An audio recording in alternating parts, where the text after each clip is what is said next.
Shalom semuanya, puji Tuhan. Senang sekali bisa bertemu. Ya, dari Amerikanya.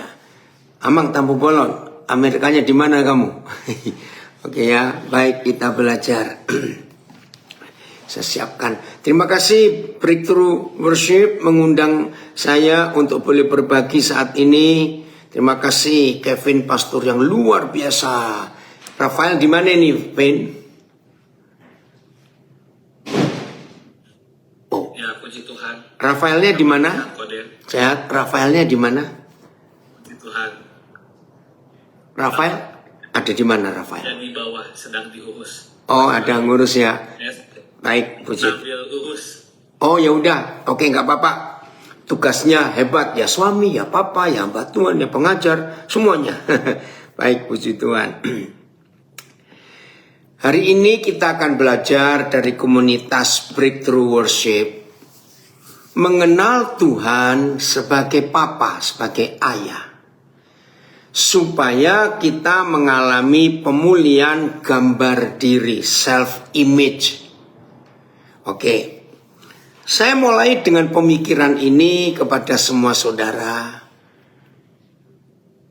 Apa saja yang Tuhan buat, catat ya, apa saja yang Tuhan buat. Apa saja itu pasti tidak disukai oleh si kunyuk. Itu pasti. Siapa si kunyuk? Setan itu. Sejak Taman Eden kita sudah melihat usaha si jahat ini untuk merusak. Oh, ada yang tanya itu, ini di mana? Backgroundnya bagus ya. Ini saya di Resweg, di keluarga Dr. Kiki Ferdinand Lee. Istrinya itu seorang interior design, itu bagus ya. Saya ulangi. Sejak Taman Eden, setan itu sudah berusaha untuk merusak apa saja yang Papa itu buat dan rencanakan. Nah, yang kita harus tahu, maaf ya, yang kita harus tahu, oh, Ron, kamu di Massachusetts, ya selamat menikmati persiapan musim semi. Nah, apa yang mereka buat untuk merusak rencana Papa kita ini? Sangat halus caranya. Serius. Maka itu Alkitab sudah menulis bagaimana cara setan merusak rencana Tuhan dengan begitu halus. Dan saking halusnya, begitu halusnya sampai kita itu nggak sadar kalau itu cara setan. Saya mulai dengan apa yang mereka katakan kepada Hawa. Mungkin, nah kata mungkin ini yang selalu digunakan oleh si kunyuk, si jahat itu untuk mengganggu. Mungkin kamu salah dengar, Hawa. Mungkin Tuhan berkata, semua ini termasuk buah ini boleh kau makan. Mungkin kamu salah dengar. Nah, begitu pula ketika mereka datang kepada Tuhan Yesus. Matius 4 menulis. Enggak pakai kata mungkin, tapi pakai kata jikalau. If, maybe. Woi, dari Biak Gabung Win, terima kasih. Papi senang kamu hadir. If. Jikalau engkau anak Tuhan, saudara halus loh. Loh, Yesus itu memang anak Tuhan. Ngapain pakai kata jikalau? Tahu ya? Apalagi situasi fisik Tuhan Yesus hari itu. Menurut Matius 4 ayat 2, setelah berpuasa 40 hari 40 malam, maka laparlah Yesus. Saudara, firman ini jangan dianggap enteng. Laparlah Yesus. Itu bisa terjadi di hidup kita.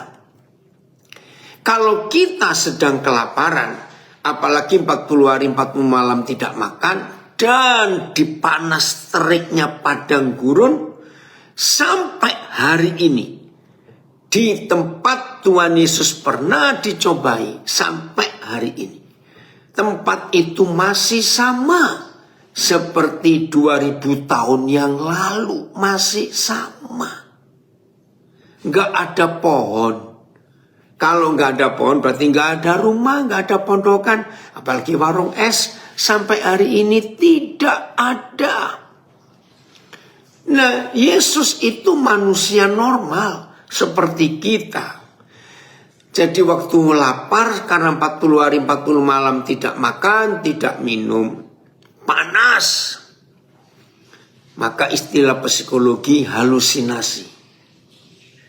Kalau orang Jawa bilang gerambiang, itu ya orang Jawa, halusinasi. Tiba-tiba datang si pencoba. Jikalau engkau anak Tuhan. Jujur saudara, kata jikalau itu membimbangkan. Iya ya, aku ini anak Tuhan bukannya. Lihat itu. Nah, maaf ya, saya harus katakan ini.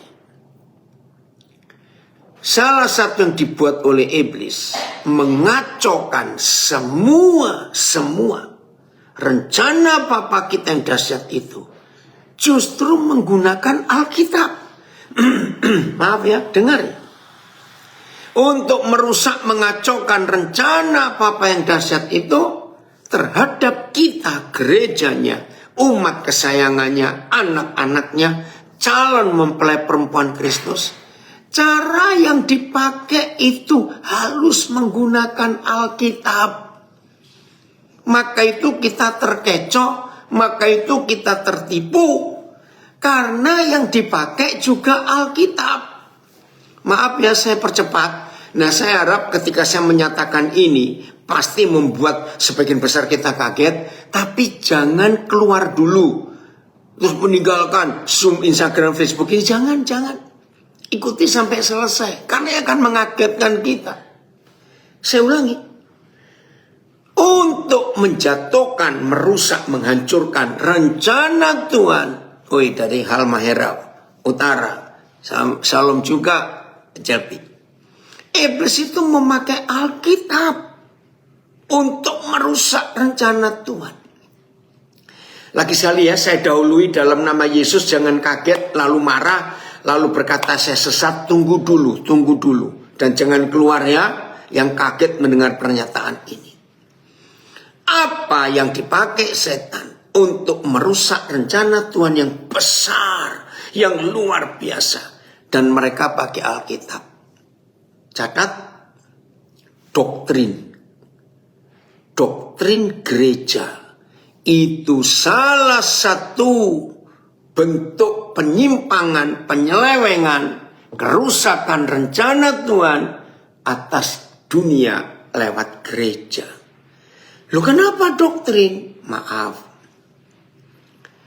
Saya tidak percaya semua doktrin yang dianut oleh semua gereja di dunia itu berasal dari Tuhan. Nah, ini yang buat orang kaget. Saya tidak percaya. Apa buktinya? Dengar baik-baik dulu ya, jangan kaget dulu. Jangan shock dulu, jangan komentar dulu, dengar dulu. Apa buktinya saya berani berkata semua doktrin gereja di dunia ini yang sumbernya pasti dari Alkitab? Tolong catat, tidak ada doktrin gereja yang tidak bersumber dari Alkitab. Sebut mulai Katolik, Protestan, Reform, Pantekosta, Baptis, Advent, semua ya, Lutheran, Armenia, ya, Calvin, semua. Advent juga, Baptis juga. Itu pasti sumbernya dari Alkitab, saudara. Itu saya percaya. Karena saya belajar doktrin-doktrin itu. Nah, bukti kalau itu bukan dari Tuhan, walaupun sumbernya dari Alkitab, buktinya satu. Tolong mikir. semua yang bersumber dari Tuhan itu muaranya pasti satu, ya ke Tuhan dong. Wong sumbernya dari Tuhan, dari Alkitab itu, betul ya? Tapi buktinya, saudara harus ngaku. Saya paksa untuk ngaku, maaf.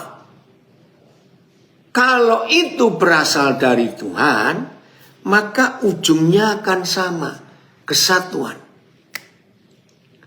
Tapi doktrin itu memecah belah. Maaf ya, siapapun yang megang salah satu doktrin gereja, pasti dan diwajibkan untuk menyalahkan saudaranya dari gereja lain yang tidak sedoktrin. Ayo, betul? Setuju ya? Ya ini dia. Saya buktikan. Orang Katolik mau gabung dengan orang Pentakosta? Bisa perang itu. Orang Protestan mau gabung dengan orang Baptis? Dan seterusnya. Cari. Nggak ada yang mau. Ini loh buktinya. Kalau doktrin gereja sehebat apa bukan dari Tuhan. Sebab masing-masing saudara kita yang mengaku Kristen, murid Yesus, kalau memegang satu doktrin, itu pasti menyalahkan saudara yang lain yang tidak sama. Saudara, ayo kita sadar akan hal ini. Terus kalau gitu nggak boleh ke gereja, ya boleh, tapi berubah. Ya, saya punya konsep ini yang Roh Kudus ajak. Kalau saya ketemu dengan orang yang mengaku Kristen, tapi cara doanya beda, cara ibadahnya beda, cara baptisannya beda, cara perjamuan kudusnya beda, pokoknya semua beda. Tapi kalau mereka percaya, satu, Yesus Kristus itu Tuhan, Anak Tuhan, dan satu-satunya juru selamat. Tidak ada orang sampai ke Bapa di surga kalau nggak lewat Yesus. Itu nomor satu. Dan mereka percaya Alkitab Perjanjian Lama dan Perjanjian Baru itu adalah mutlak firman Tuhan. Walaupun bisa salah dalam terjemahan, tapi tidak pernah salah dalam otoritas. Nah, itu yang Roh Kudus ajar kepada saya tahun 80-an awal yang lalu. Maka orang itu bersaudara dengan saya. Walaupun doktrin beda, cara doa beda, cara baptisan beda, cara liturgi beda, cara perjamuan beda, semuanya beda. Tapi percaya Yesus Kristus itu satu-satunya Tuhan dan Anak Tuhan. Dan Alkitab tanpa dia nggak ada orang sampai ke Bapa. Dan saudara itu percaya Alkitab Perjanjian Lama, Perjanjian Baru itu mutlak firman Tuhan. Bisa salah dalam terjemahan, tapi tidak salah dalam otoritas, maka dia saudara. Itu yang saya pegang sampai hari ini. Maka itu saya bisa bersekutu dengan orang Katolik, orang Bala Keselamatan, orang Baptis. Saya bisa bersekutu. Asal mereka percaya dua hal tadi. Saudara, sedih hati Tuhan melihat perpecahan gereja yang tidak habis-habisnya sampai hari ini. Sedih hati Tuhan. Nah, ini salah satu bentuk penyelewengan yang setan buat. Ya, banyak contoh yang lain. Sedikit aja saya beri contoh. Ketika Papa berbicara tentang kasih, maka setan menawarkan seks. Lihat itu. Ketika Papa kita menyatakan pernikahan kudus, setan merusak dengan macam-macam bentuk pernikahan yang sejenis, yang tidak menikah. Itu salah satu. Banyak lagi. Nah, hari ini dari Breakthrough Worship, Pastor Kevin mengajak kita untuk belajar mengenal Tuhan sebagai Papa. Nah, ini yang dirusak oleh iblis. Iblis nggak bisa merusak gereja. Dalam arti ibadah tetap berlangsung. Tapi saya nyimpang dikit ya, saudara harus tahu. Akhir November 2025, tiba-tiba ada satu ide yang muncul di hati saya. Saya tahu dari Bapa di surga. Dia bilang, Daniel, awal 2026 akan ada kehancuran. Banyak gereja yang bukan gerejaku, kata Tuhan Yesus. Itu akhir November 2025. Saya nggak ngerti, saudara. Akan ada kehancuran gereja yang bukan gerejaku. Saya pikir apa itu? Begitu 1 Januari 2026 mulai berita muncul. Saudara masih ingat awal 2000-an ada sebuah gereja di Sydney yang menjajah dalam tanda kutip semua gereja karismatik di dunia, termasuk Pantekosta. Awal 2026 meledak sesuatu. Sosial media mencatat tahun 2026 diperkirakan akan ada 15.000 gereja besar di Amerika tutup yang namanya mega church, dan terjadi. Di Amerika sangat terkenal 2 gereja ini, Saddleback dan apa satunya itu ya? Saddleback apa? Yang Joel Osteen itu saya lupa namanya, daerahnya. Hancur awal 2026 ini, saudara. Dan berita-beritanya mengerikan. Wih, bisa begitu Tuhan berurusan dengan gereja. Saya bersyukur yang membangga-banggakan mega church sedang alami kegoncangan besar. Dan saya berkata kepada banyak gembala, contohnya kemarin siang, ya malam waktu Indonesia, saya diajak untuk belajar bersama para gembala dari sekian banyak denominasi. Dan saya sampaikan ini. Seperti yang Tuhan Yesus katakan, gereja yang dibangun di atas firman, yaitu Yesus Kristus sebagai batu karang, maka gereja itu akan dilindungi. Betul, ini gembala dari Pekanbaru Riau. Betul, hancur gereja. Ngeri sekali. Ya, maka itu ayo saudara hari ini kita sadar. Jadi kalau kita tidak berdasarkan firman, yaitu Yesus Kristus Tuhan, tapi dikacau, dicampur aduk dengan dogma dan doktrin gereja buatan manusia, kita pasti akan mengalami kehancuran. Pasti. Nggak akan kekal. Oh ya, Lakewood. Terima kasih, Robert. Jadi Saddleback dengan Lakewood itu 2 gereja terbesar di Amerika. Awal 2026 habis. Ngeri loh, saudara. Bahkan dalam beberapa judul yang saya baca, aduh ngeri sekali. Yang Saddleback itu buku terkenalnya apa ya, 40 hari apa itu, A Purpose Different Life. Wih, itu lagi dikupas. Ngeri, saudara, ngeri. Maka itu ayo kita sadar, goncangan-goncangan sedang terjadi hari ini.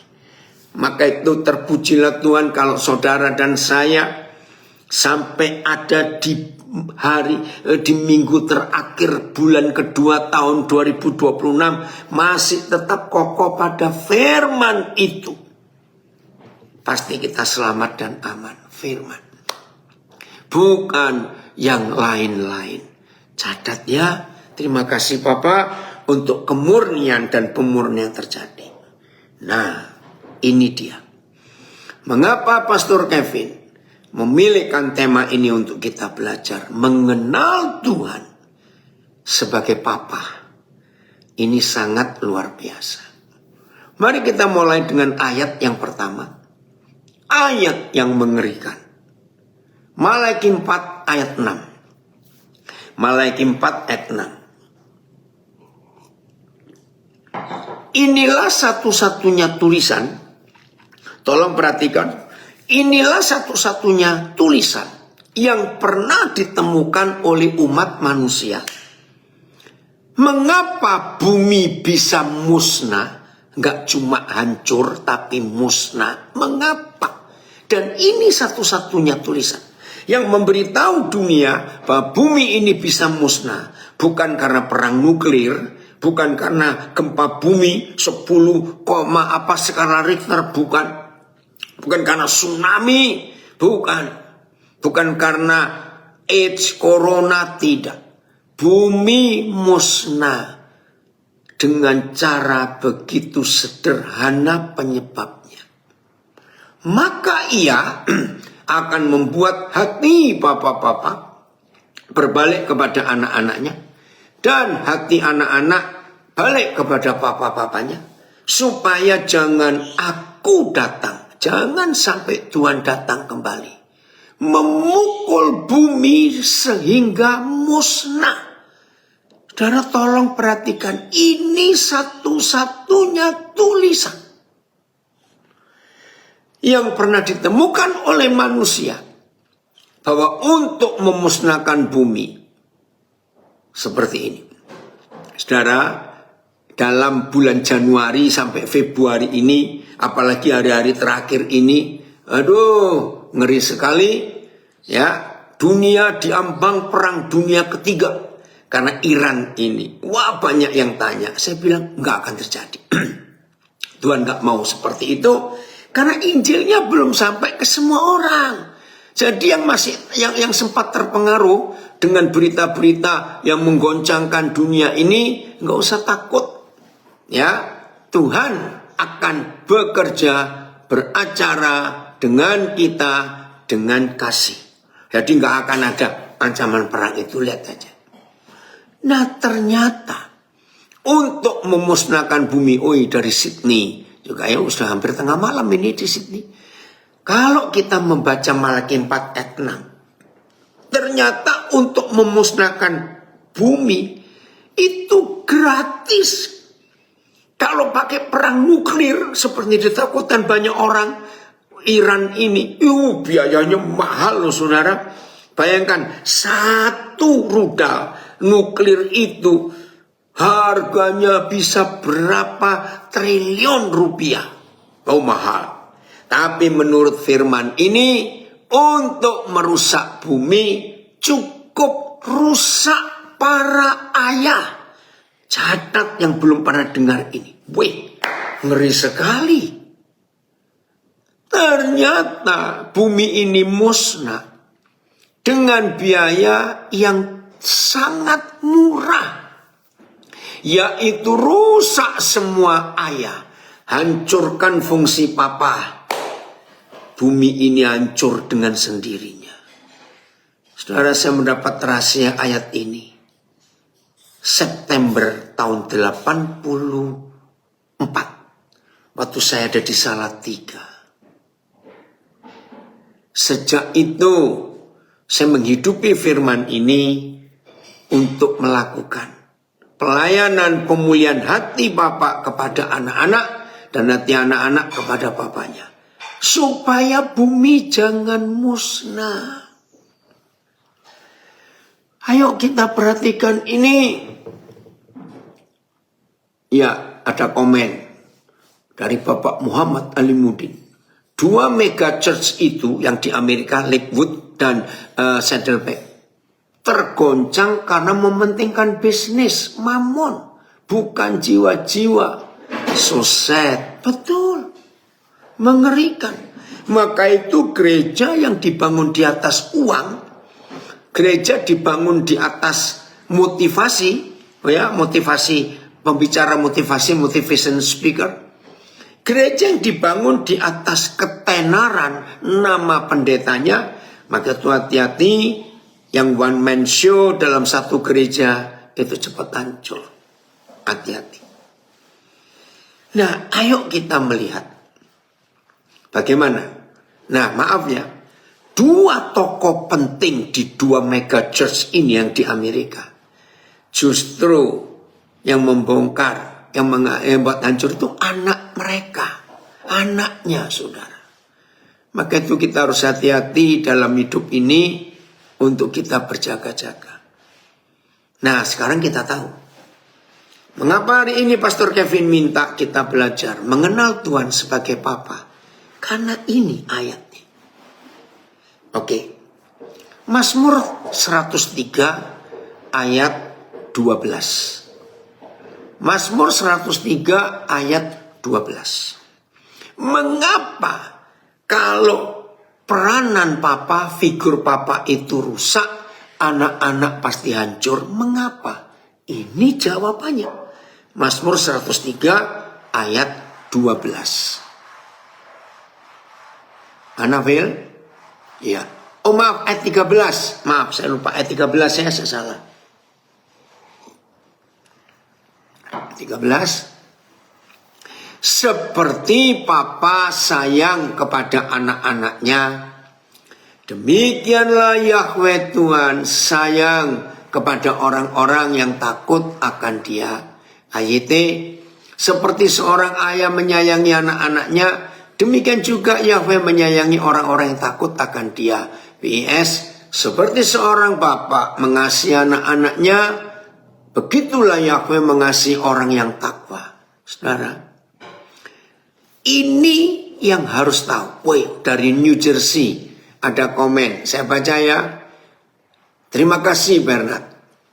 Para ayah, tidak ada yang dapat menggantikan kehadiran dan bimbingan penuh kasih dari kalian. Amin. Kasih yang menuntun dan menyembuhkan dengan cara yang tak mampu diberikan dunia, terutama bagi anak-anak kalian dan anak-anak mereka yang bertumbuh subur karena kalian. Dampak ini jauh melampaui ambisi akan kekuasaan, kedudukan atau kepemilikan yang diwariskan lintas generasi. Hadirlah dan hiduplah dengan tujuan. Wow, terima kasih Bernard untuk ungkapan ini. Ayah itu nggak bisa digantikan posisinya dengan apapun, nggak bisa. Maka itu setan merusak figur ini. Dan yang menyedihkan saudara, aduh saya harus katakan ini, yang menyedihkan, setan berhasil merusak ayah-ayah. Saudara cari di statistik yang di Amerika ini ya, 76% penghuni penjara di Amerika adalah korban sakit hati dari ayah mereka. Ada data itu. 76%. Ya main-main loh. Orang yang ada di dalam penjara karena disakiti oleh ayahnya. Mengerikan. Maka itu dunia hancur. Itu sebabnya kita melihat fakta. Ada mama-mama dirusak setan, ada istri-istri rusak, ada. Tapi secara fakta, saudara, setan lebih mengincar suami dan mengincar ayah. Karena setan tahu kalau ayah-ayah rusak, anak-anak pasti rusak. Kalau anak-anak rusak, lingkungan, komunitas, masyarakat pasti rusak. Kalau masyarakat rusak, negara pasti rusak. Kalau negara rusak, dunia rusak. Dan lagi sekali, setan berhasil. 1 Korintus 4, ayat 14 dan 15. Seharusnya gereja tahu dua ayat ini. Paulus menjerit, ya, ayo semua kita yang baru tahu hari ini ada firman sedahsyat ini. Ayo kita lihat. 1 Korintus 4 ayat 14 dan 15. Kita melihat ini. Terima kasih Papa untuk kasih-Mu. Saya bersyukur punya istri yang luar biasa. 3 bulan sebelum saya menikah, ada 3 senior saya yang datang kepada saya, yang 2 sudah dipanggil Tuhan. 3 senior saya berkata gini, Daniel, nanti kalau kamu menikah, kamu gak boleh hidup dengan cara yang sama loh. Maksudnya gini, karena senior saya ini tahu mereka itu penatua saya, ya, yang menaungi hidup saya. Saya itu suka tinggal dengan banyak orang, khususnya anak-anak yang dibuang oleh orang tuanya. Saya suka kumpulkan mereka. Nah, mereka berkata gini, istrimu itu walaupun orang Indonesia, tapi dia itu sudah lama di Kanada. Nggak bisa hidup campur orang seperti yang kamu lakukan sekarang. Saya bilang kepada ketiga mentor saya ini, aduh maaf terlambat. Loh kenapa? Karena ini syarat yang pertama saya katakan sebelum waktu itu calon istri saya mau menerima saya. Saya bilang nanti kalau kita menikah, kita tinggalnya rame-rame. Senta selamat ulang tahun ya, kemarin Papa ucapkan. Tinggalnya rame-rame lah. Waktu itu dia bingung, loh jadi ada pembantu di rumah? Enggak ada pembantu. Lalu terus siapa? Ya itulah, Tuhan berikan saya pelayanan untuk menerima anak-anak yang tertolak, anak-anak yang enggak punya orang tua. Ya, istri saya belum membayangkan karena belum ketemu. Jadi saya bilang, kalau memang kamu yakin aku ini jodoh dari Tuhan untuk kamu, harus bisa terima anak-anakku itu juga. Luar biasa sampai hari ini. Ada orang-orang yang tinggal dengan kami, yang bukan pembantu, tapi anak-anak. Dan itu ganti-ganti terus. Bersyukur. Ya. Maka itu lihat 2 ayat ini. Hal ini kutuliskan bukan untuk memalukan kamu, tetapi untuk menegur kamu sebagai anak-anakku yang kukasihi.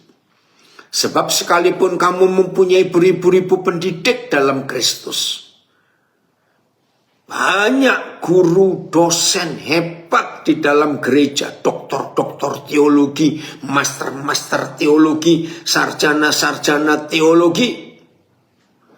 Banyak kamu mempunyai, maaf ayat 15 ya. Sebab sekalipun kamu mempunyai beribu-ribu pendidik, teolog-teolog hebat dalam Kristus, kamu tidak mempunyai banyak ayah, apa yang kurang. Karena akulah yang dalam Kristus Yesus telah menjadi ayahmu oleh Injil yang kuberitakan kepadamu. Coba file terjemahan TSI-nya ayat 14-15 ini. Saudara bayangkan. Banyak teolog, banyak doktor teologi, banyak master teologi, ahli-ahli teologi. Tapi nggak banyak ayah. Saya menulis hal itu bukan untuk mempermalukan kalian, tapi untuk menegur kalian sebagai anak-anak yang saya kasih. Ayat 15.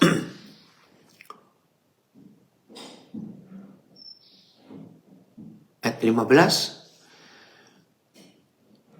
Karena meskipun kalian mempunyai ribuan guru yang bisa mengajarkan tentang Kristus, tentang doktrin, teologi, macam-macam, kalian tidak mempunyai banyak bapak. Hanya sayalah yang menjadi bapak rohani kalian. Sebab kalian pertama kali mendengar kabar baik tentang Kristus Yesus melalui saya. Nah ini yang kurang dari gereja. Ayo semua kita menjadi papa untuk banyak orang dalam kehidupan ini. Ini luar biasa. Di Indonesia ada komunitas namanya Doa Pagi Anastasis. Ya. Sudah beberapa kali saya mengisi.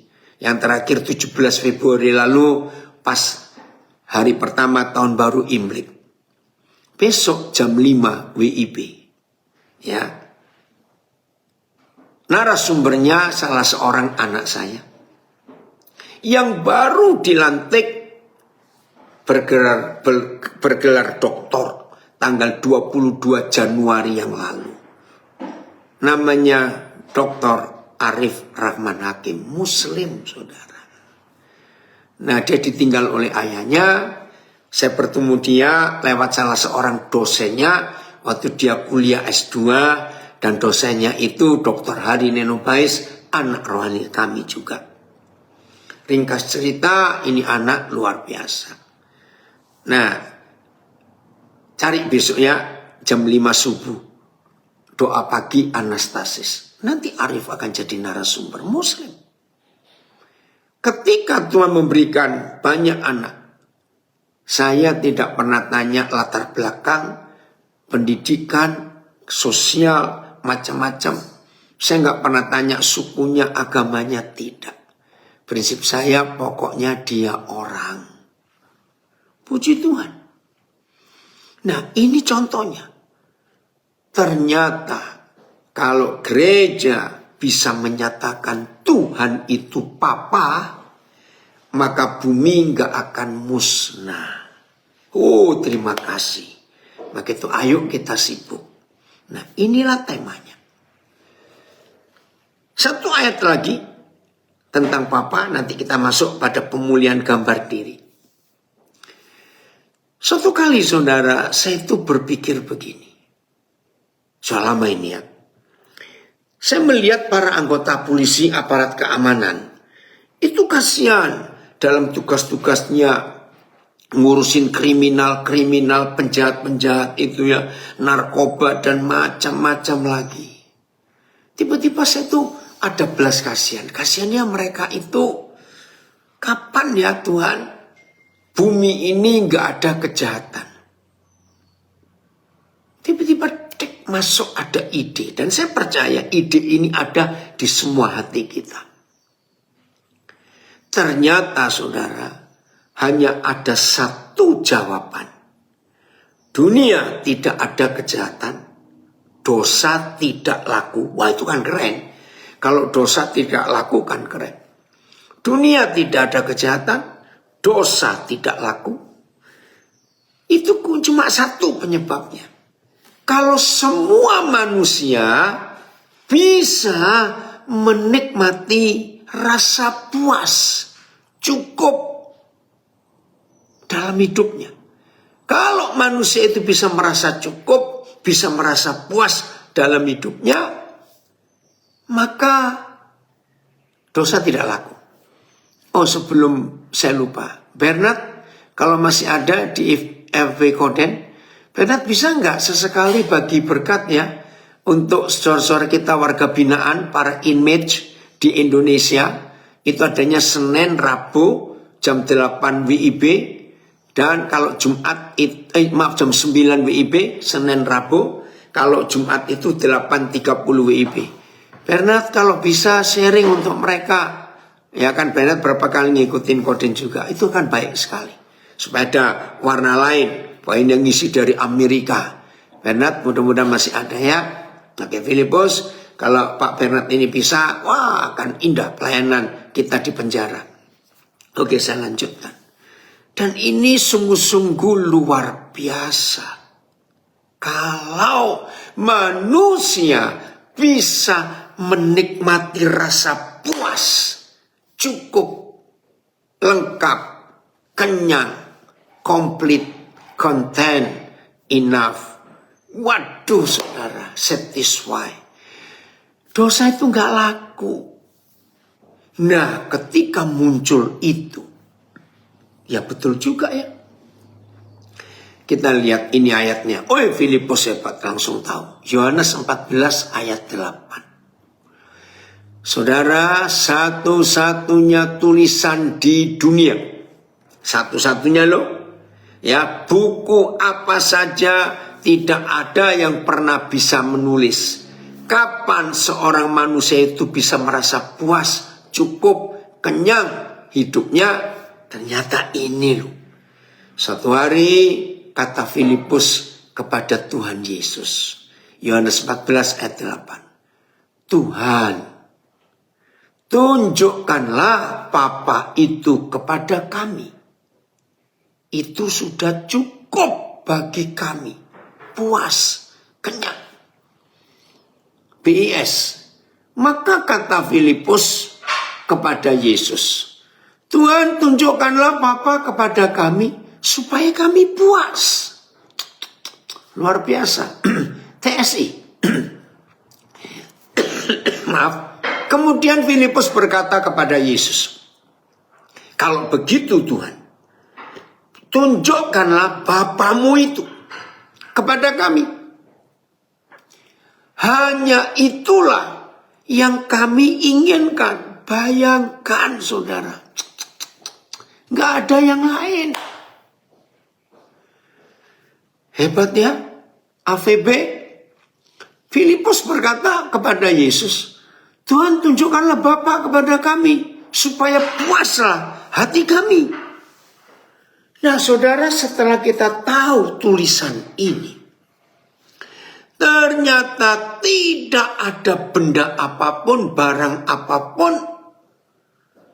uang berapa banyak pun, posisi setinggi apapun, yang bisa membuat manusia itu puas, cukup, komplit, kenyang. Hanya kehadiran seorang Papa. Wih, ini luar biasa. Nah sekarang kita tahu mengapa setan begitu ingin merusak figur Papa di dunia ini. Hari ini kita tahu jawabannya. Karena kalau Papa dirusak, anak-anak rusak, dunia musnah. Kalau kehadiran Papa dihancurkan oleh iblis, maka manusia tidak akan pernah rasa puas. Maka dosa laku keras. Jadi yang jadi sasaran tembak iblis, sniper istilahnya, yang jadi sasaran tembak iblis adalah para ayah. Tolong perhatikan. Maaf, saya harus pakai kalimat ini.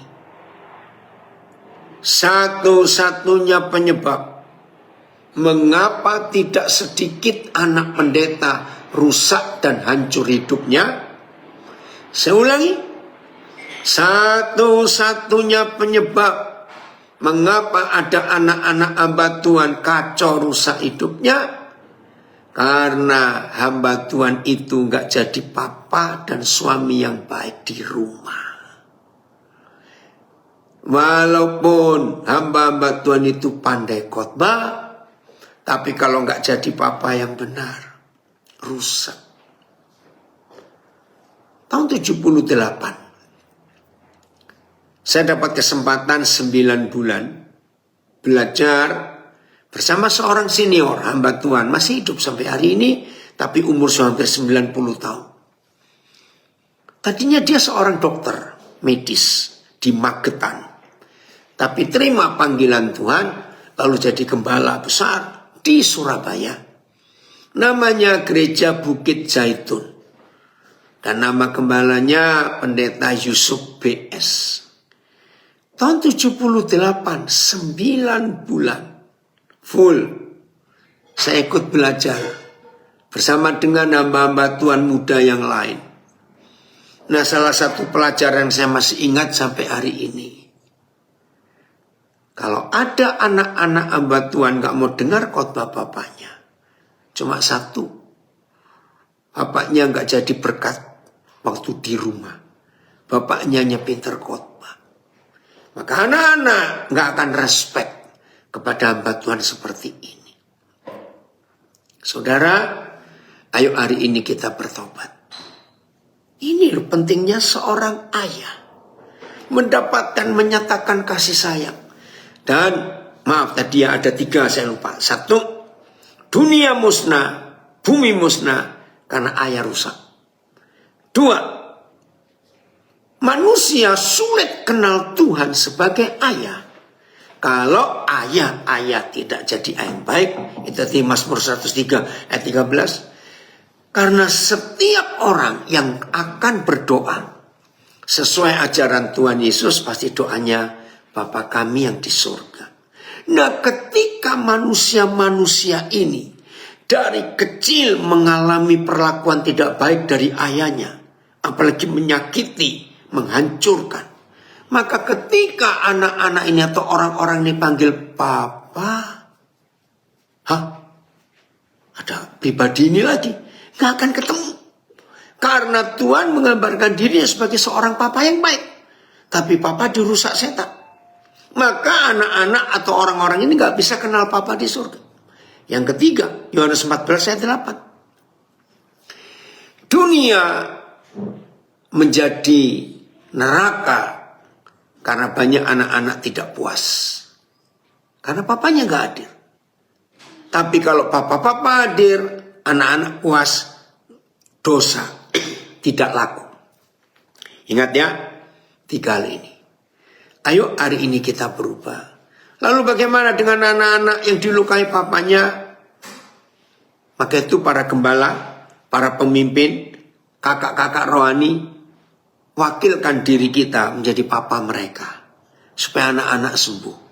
Hai para gembala, jangan cuma bisa khotbah saja. Tapi tolong anak-anak diselamatkan. Anak-anak ampuni papamu. Saya atas nama papa kalian, papa minta maaf ya nak, papa minta maaf. Mungkin papamu waktu masih kecil, kakekmu tidak menyayangi dia. Maka itu ketika dia jadi papa, dia ingat kelakuan kakekmu dulu, opamu dulu. Ampun. Ayo kita berubah. Papa-papa, ayo kita rendahkan hati untuk mengaku salah. Minta maaf pada anak-anak kita. Supaya ada pemulihan. Haleluya. Bagian kedua, gambar diri. Self-image. Wah, itu luar biasa. Saudara, hari-hari ini, ya, penyakit terbesar di dunia bukan kanker, bukan AIDS, ya, bukan. Penyakit terbesar di dunia bukan gagal ginjal, serangan jantung, stroke, bukan. Penyakit terbesar di dunia manusia zaman ini adalah masalah kejiwaan, saudara. Catat itu.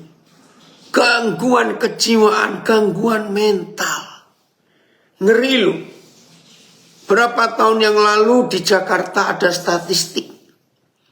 Setiap 4 orang penduduk Jakarta, 1 orang itu mengalami gangguan mental. Bukan gila, bukan.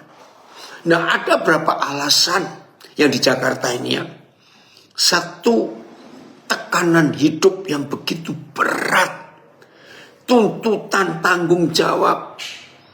Kekacauan lalu lintas. Orang-orang harus pulang lama di jalan karena macet. Terus kena debu, udara polusi yang menyesakkan batin dan fisik. Paru-paru, aduh goncangannya besar. Godaan-godaan sekitar. Nah itu ternyata yang menyebabkan kerusakan secara mental. Nah setan memang sejak dulu ingin merusak kejiwaan manusia. Anak-anak kecil ngeri, dirusak sejak kecil. Aduh saudara kalau lihat ini. Nah kita lihat Kejadian 1 ayat 26. Nah ini yang setan benci. Ayat ini. Setan benci. Tolong perhatikan ya. Setan itu gak benci dengan ibadah. Enggak. Setan gak marah dengan orang doa puasa. Tidak. Setan gak marah juga dengan orang yang sibuk rajin baca Alkitab. Enggak. Setan gak pusing dengan orang yang sibuk pelayanan. Silakan. Tapi ingat. Setan sibuk dengan merusak gambar diri kita, self-image kita. Maaf, kejadian free sex, ya, penyimpangan seks, homo, lesbian dan sejenisnya, itu karena gambar diri yang hancur. Lihat ayat ini, Kejadian 1:26. Berfirmanlah Tuhan, baiklah kita menjadikan manusia menurut gambar dan rupa kita. Supaya manusia berkuasa. Punya otoritas. Atas semua ciptaan Tuhan. Oke, saya persingkat bacanya. Jadi sejak awal, sebelum ada manusia, Papa sudah menetapkan siapa manusia itu. Ternyata manusia itu serupa dan segambar dengan Tuhan. Ini gambar diri kita. Laki itu ya laki, perempuan itu ya perempuan. Tapi setan merusak. Lepas daripada kekurangan kelemahan Presiden Amerika Donald Trump, kita nggak bahas itu. Tapi salah satu alasan Tuhan memilih orang ini, karena Amerika sudah rusak, saudara. Bayangkan, sebelum Donald Trump jadi presiden, Amerika sudah merusak anak-anak sejak masih kecil. Begini peraturan yang dibuat sebelum Donald Trump jadi presiden. Orang tua dilarang memberitahu anaknya sejak lahir, kamu itu laki atau perempuan. Nah, ini kan gila. Jadi akte lahir anak-anak Amerika sebelum pemerintahan Donald Trump, itu jenis kelamin gak boleh diisi. Nanti tunggu anak itu umur 17. Dia akan menentukan sendiri jenis kelaminnya apa. Itu kan gila sekali. Betul. Kreti ya dimulai dari rumah, pelayanan itu betul. Nah, di Amerika itu didirikan klinik-klinik. Catat tuh, ada ribuan klinik yang akan membimbing anak-anak itu menentukan orientasi seksualnya. Ngeri sekali. Waktu itu di Amerika sebelum Donald Trump, kalau ada toko roti yang menolak pasangan sejenis pesan roti pernikahan mereka, maka pemilik pabrik toko roti akan dihukum penjara. Oh, bayangkan, segila itu. Image, gambar diri dihancurkan. Dan hampir semua negara mengizinkan itu, kerusakan kepribadian. Sehingga gak tahu laki atau perempuan, maaf. Gak tahu harga dirinya, gak tahu siapa dirinya. Jadi kacau, saudara. Maka itu lewat breakthrough worship ini, kita dikembalikan bahwa kita ini serupa dan segambar dengan Tuhan. Bahkan saudara, hari-hari terakhir ini, anak-anak SD, coba lihat, ngeri bukan? Anak umur 10 tahun kok sudah bisa bunuh diri. Ingat yang di Flores bulan Januari yang lalu? Nah, kenapa? Anak sekecil itu 10 tahun harusnya masih main-main. Main kelereng, main game, main apa. Ini bunuh diri. Karena gambar dirinya dirusak. Papa mama, jangan merusak gambar diri anak-anak kita. Hati-hati kalau kita bicara. Jangan melukai hati mereka, jangan. Saya selalu mengatakan kepada papa mama, kalau anak-anak kita kelihatan nakal, catatnya, stop berkata nakal, stop. Itu merusak gambar diri. Loh, jangan anggap enteng loh. Kata nakal kepada anak-anak itu merusak image-nya, merusak kepribadiannya. Oh, aku ini nakal. Karena kata nakal di benak anak-anak itu sebuah konsep rusak. Maka itu jangan anggap enteng satu kata cuma 5 huruf ini. N-A-K-A-L. Begitu kata nakal masuk ke pikiran anak-anak, langsung mereka berkata, oh aku ini rusak. Oh aku ini jahat. Oh aku ini gak berguna. Itu arti kata nakal yang diterjemahkan di benak anak-anak.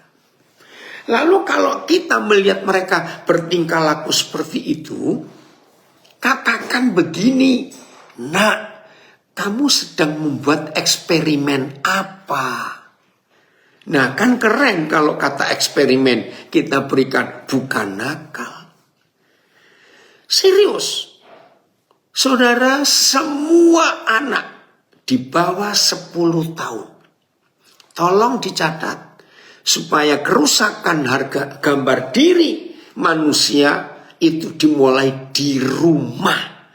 Dan yang merusak gambar diri itu adalah mulut papa mamanya. Wah, kalau anak-anak yang kita dulu anggap nakal, lalu kita beri kalimat, nak, kamu sedang bereksperimen apa? Kamu sedang mengadakan pencobaan apa? Kamu sedang mengadakan penelitian apa? Wih, anak itu jadi semangat. Iya mah, pak, aku sedang meneliti. Saya punya contoh kasus cucu saya, salah satu cucu saya. Ini loh kelemahan guru SD yang gak jelas ngajar. Cucu saya ini kelas 2 SD. Nah, waktu itu ini anak memang suka bereksperimen. Sampai sekarang dia jadi orang hebat, ada di Jakarta. Ya, kalau saudara mau cari namanya Samuel Rusli, drummer hebat ya. Nah, waktu dia kelas 2 SD, wah ada kejadian ribut di rumah. Apa yang terjadi? Dia pulang sekolah, mamanya suka jahit. Nah, mesin jahit mamanya lagi nganggur. Tiba-tiba jari kirinya, telunjuk jari kiri itu dimasukkan, ya kan masih kecil jari, ya ke bawah jarum jahit mesin itu. Lalu dia melihat mamanya suka jahit dan diputar pakai tangan kanan, ada ya. Dia keras, saudara, masuk. Karena dia shock, kaget, menjerit, dia tarik jari itu. Patah jarum itu masih nancap di jari telunjuknya, bayangkan. Wah, mamanya telepon saya, Pak, ini bagaimana anak ini, kenapa? Nah, karena saya nggak bilang dia nakal. Nah, sambil nangis saya tanya, hei Sam, kamu buat eksperimen apa? Kok sampai jarimu kamu tusuk jarum itu? Sambil nangis jawabannya, opa, saya itu ingin tahu tetanus itu apa. Nah, bayangkan, lo kenapa kamu ingin tahu tetanus? Ternyata dia bilang tadi di sekolah guru mengajar saya hati-hati dengan benda-benda tajam seperti paku, peniti, jarum. Nanti kamu bisa tetanus. Tetanus itu berbahaya, nanti bisa buat mati kamu. Nah, anak ini kan takut. Terus dia tanya, tetanus itu apa? Nah, gurunya on juga nggak bisa menjelaskan. Pokoknya begini begitu. Anak ini nggak puas. Sampai rumah dia lihat mesin jahit mamanya nganggur. Nah, dia ingin tahu tetanus itu apa. Bayangkan saudara. Maka itu saya bilang, Sam, kamu buat eksperimen apa? Nah, setelah tahu, mamanya tahu, saya tahu. Ini loh anak-anak bereksperimen. Stop ya, berkata nakal kamu nak, jangan. Karena kata nakal merusak image-nya, self-image-nya. Dan ada banyak lagi. Penolakan. Anak ditolak itu rusak, saudara. Sangat rusak. Phil, bisa tayangkan yang Papa sering ngajar dari Dorothy Nolte. Ada seorang wanita Kristen Amerika sudah meninggal. Meninggal usia lanjut 90-an. Nah, dia menulis sebuah tulisan. Sebetulnya puisi, tapi itu indah. Judulnya Children Learn What They Live. Anak-anak itu belajar dari hidup orang tuanya. Ada Phil? Coba cari. Nah, yang di Facebook, Instagram, cari itu di internet. Namanya Dorothy, Dorothy, Dorothy, Nolte, Nolte. Di situ ada satu tulisan. Anak-anak belajar dari kehidupan. Ada Phil? Coba ya. Kalau ada yang bisa tayangkan, saya mau bacakan. Ini loh. Jadi kalau anak-anak itu dikembalikan harga dirinya, tahu nilai hidupnya, bahwa semua kita itu segambar dengan Tuhan. Wih, hidup ini akan luar biasa. Ketemu, Phil? Atau ada yang lain bisa bantu saya? Ya. Iya, sudah tahu. 5 profesor di rumah. Ini saya ngajarkan juga ya. Terima kasih, Kriti. Oh, Papa ingat kok anakmu 5. Ya. Jadi gini, anak-anak itu kata Tuhan Yesus, dosen, profesor kita. Belajarlah kepada anak-anak. Nah, jadi anak-anak itu dosen-dosen kita. Nah, maka itu kalau para mahasiswa ini berani pada dosen, gak lulus-lulus. Vel, bisa ketemu, Vel? Atau tidak? Maaf, saya juga nggak nyiapkan tadi ini. Tiba-tiba kepikir. Dorothy Nolte, children learn what they live. Wah, itu luar biasa. Nggak ada, Phil? Ya udah, kita lanjutnya. Jadi, saudara, jangan merusak gambar diri anak-anak kita. Ditolak itu sakit. Ayo kita belajar menerima semua orang tanpa ada ya. Oke, baik. Saya akan pindahkan Instagram, Facebook saya supaya bisa dilihat. Oke, pakai bahasa Inggris ya, Phil. Bahasa Indonesia nggak ada, nak.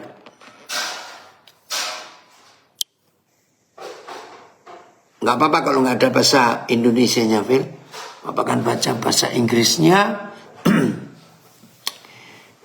Oh, sebentar.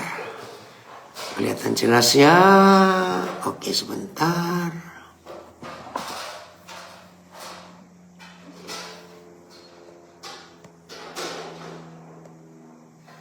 Ya. Oke. If children live with criticism, they learn to condemn. Kalau anak-anak sejak kecil dikritik terus, disalahkan terus, maka anak itu rusak gambar dirinya, dia jadi tertuduh. Oh iya ya, aku ini bodoh ya, aku ini salah ya, aku ini gak pernah benar. If children live with hostility, they learn to fight. Kalau anak-anak hidup dalam serba kekurangan, ini gak cuma bicara orang tua miskin, tapi ada orang tua pelit. Maka anak-anak itu akan belajar berkelahi untuk dapat sesuatu. If children live with ridicule, they learn to be shy. Anak-anak yang selalu dikatakan jelek kamu, gak mungkin bisa kamu, direndahkan, ya istilah sekarang dibully, maka anak-anak itu akan gak punya percaya diri. Jadi pemalu, shy. Naik lagi, Phil. If children live with shame, ya, they learn to feel guilty. Tidak sedikit papa mama, kayak tadi loh, 1 Korintus 4 ayat 14. Orang tua tidak boleh mempermalukan anak. Hancur harga dirinya. Jadi kalau anak-anak itu hidup di dalam rasa malu, mana tadi, Phil? Turunkan lagi. Oh ya, shame ya. If children live with shame, they learn to feel guilty. Maka anak yang selalu direndahkan, dipermalukan, dibanding-bandingkan dengan kakaknya, adiknya, dengan temannya, dengan sepupunya, anak itu merasa tertuduh seumur hidupnya. Jangan ya papa mama, ini salah satu bentuk perusakan gambar diri. Oh, ini ada bahasa Indonesianya. Baik, dari siapa ini? Terima kasih. Bentar. Oh, dari Yosef. Ya, oke ya. Tidak apa-apa, biar dua-dua ya. Naik terus, Mil. Sekarang saya akan baca bahasa Indonesianya. Anak belajar dari kehidupannya. Jika anak biasa hidup dicacat, dicela, kelak ia akan terbiasa menyalahkan orang lain. Oke, sebentar saya pindahkan. Nggak apa-apa, Phil. Biarkan yang bahasa Inggris ada di situ. Ya. Nah, sekarang kita lihat yang bahasa Indonesianya ini ya. Mudah-mudahan bisa kebaca. Ya, saya baca ya, saya ulang. Bentar. Jika anak biasa hidup dicacat dan dicela, kelak ia akan terbiasa menyalahkan orang lain. Jika anak terbiasa hidup dalam permusuhan, kelak ia akan terbiasa menentang dan melawan. Jika anak biasa hidup dicekam ketakutan, kelak ia akan terbiasa merasa resah dan cemas. Jika anak biasa hidup dikasihani, ya, kelak ia akan terbiasa meratapi nasibnya sendiri. Ya karena nggak dapat penghargaan. Terus naik lagi, siapa Yosef atau siapa ini bisa nggak dinaikkan? Jika anak biasa hidup, biasa hidup diolok-olok, kelak ia akan terbiasa menjadi pemalu. Jika anak biasa hidup serba dimengerti dan dipahami, wih kerennya, kelak ia akan terbiasa menjadi penyabar. Jika anak biasa hidup diberi semangat dan dorongan, kelak ia akan terbiasa percaya diri. Ya, if children live with encouragement, they learn confident. Jika anak biasa hidup banyak dipuji, kelak ia akan terbiasa menghargai. If children live with praise, they learn to appreciate. Jika anak biasa hidup tanpa banyak dipersalahkan, kelak ia akan terbiasa senang menjadi dirinya sendiri. If children live with security, if children live with fairness, they learn justice. Ya, jika anak biasa hidup, jika anak biasa hidup tanpa banyak dipersalahkan, kelak ia akan terbiasa senang menjadi dirinya sendiri. Inggrisnya, if children live with approval, they learn to like themselves. Jika anak biasa hidup mendapatkan pengakuan dari kiri kanan, kelak ia akan terbiasa menetapkan sasaran langkahnya. Naikville, if children live with acceptance and friendship, they learn to find love in the world. Ini kelompat ya, enggak apa-apa. Jika anak biasa hidup jujur, ya, kelak ia akan terbiasa memilih kebenaran. Jika anak biasa hidup diperlakukan adil, ia akan terbiasa dengan keadilan. Jika anak biasa hidup mengenyam rasa aman, kelak ia akan terbiasa percaya diri dan mempercayai orang-orang di sekitarnya. Bagus bukan saudara? Jika anak terbiasa hidup di tengah keramat-tamahan, kelak ia akan terbiasa berpendirian. Sungguh, inilah dunia ini.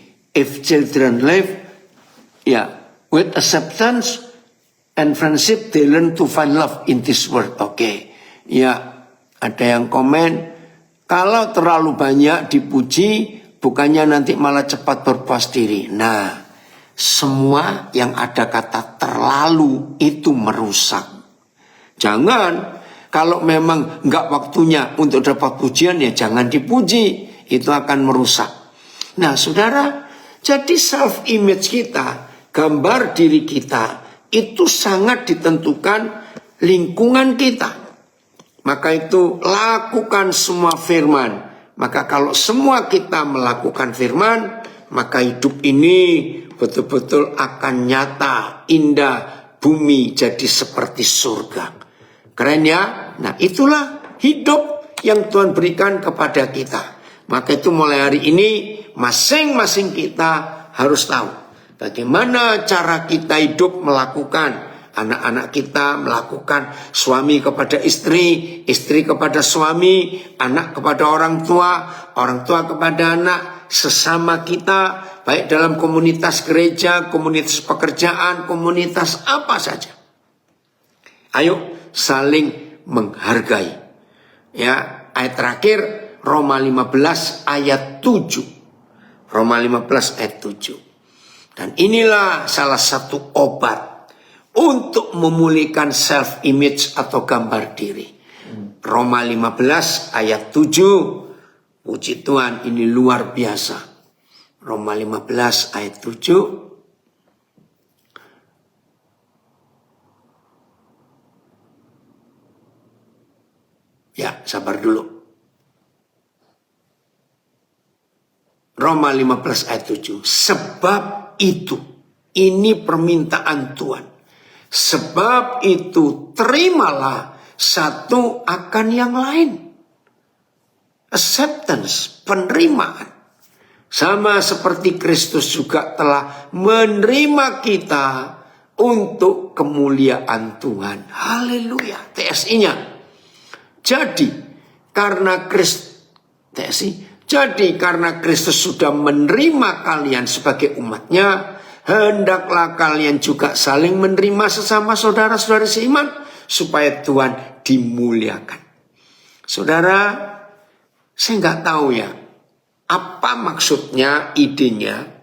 Saudara sadar nggak, kira-kira 3 tahun terakhir ini, di sosial media kita, itu dipenuhi dengan film-film pendek real atau YouTube film pendek tentang hewan-hewan, binatang-binatang yang terlantar. Ya, lihat itu. 3 tahun terakhir. Nah, apalagi berapa hari terakhir ini, lihat ada monyet kecil baby bones yang dari kebun binatang Jepang. Ingat gak? Itu mengharukan sekali. Nah, apa yang kita lihat di tayangan-tayangan itu, ternyata binatang, hewan sebuas apa, seganas apa, sekejam apa. Kalau kita sayangi, kita terima, kita rawat, berubah hidupnya. Dan itu menyenangkan. Saya tidak tahu itu real, ya, asli atau AI, saya tidak tahu. Pokoknya ternyata nggak cuma manusia yang butuh penerimaan, butuh acceptance, makhluk hidup yang lain pun butuh penerimaan. Dan ingat kisah yang terakhir, si baby bones, kera dari Jepang ini, karena ditolak oleh induknya, dia mainannya boneka apa itu ya, gorila ya, boneka. Jadi sahabatnya orang hutan. Iya, terima kasih. Bayangkan, diterima itu menyembuhkan, saudara.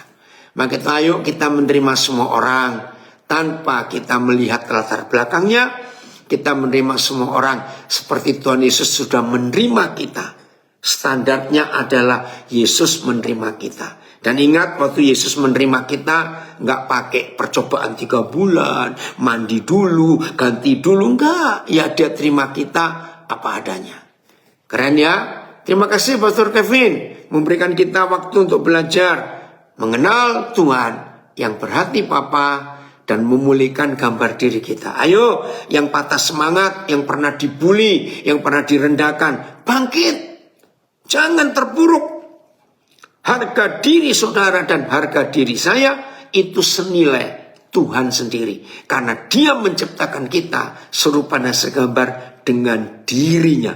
Wah, berarti luar biasa. Saya akhiri dengan fakta ini. Kalau saudara punya uang 100 lembar, 100 ribuan 1 lembar, kalau di Eropa 100 euro warna hijau, kalau di Indonesia 100 ribu warna merah. Coba perhatikan. Suatu hari tanpa saudara sadari, waktu pegang 1 lembar uang nilai 100 itu, entah 100 euro, entah 100 ribu. Tiba-tiba angin datang dan diterbangkan angin, maaf. Ternyata uang itu jatuhnya ke kotoran anjing, maaf. Wah, langsung nempel di situ, maaf ya. Pertanyaannya ada 2. Diambil gak? Maaf saya tanya. Ya diambil dong. Uang 100 ribu, 100 euro gak diambil, rugi ya dicuci. Maaf. Bukan itu pertanyaannya.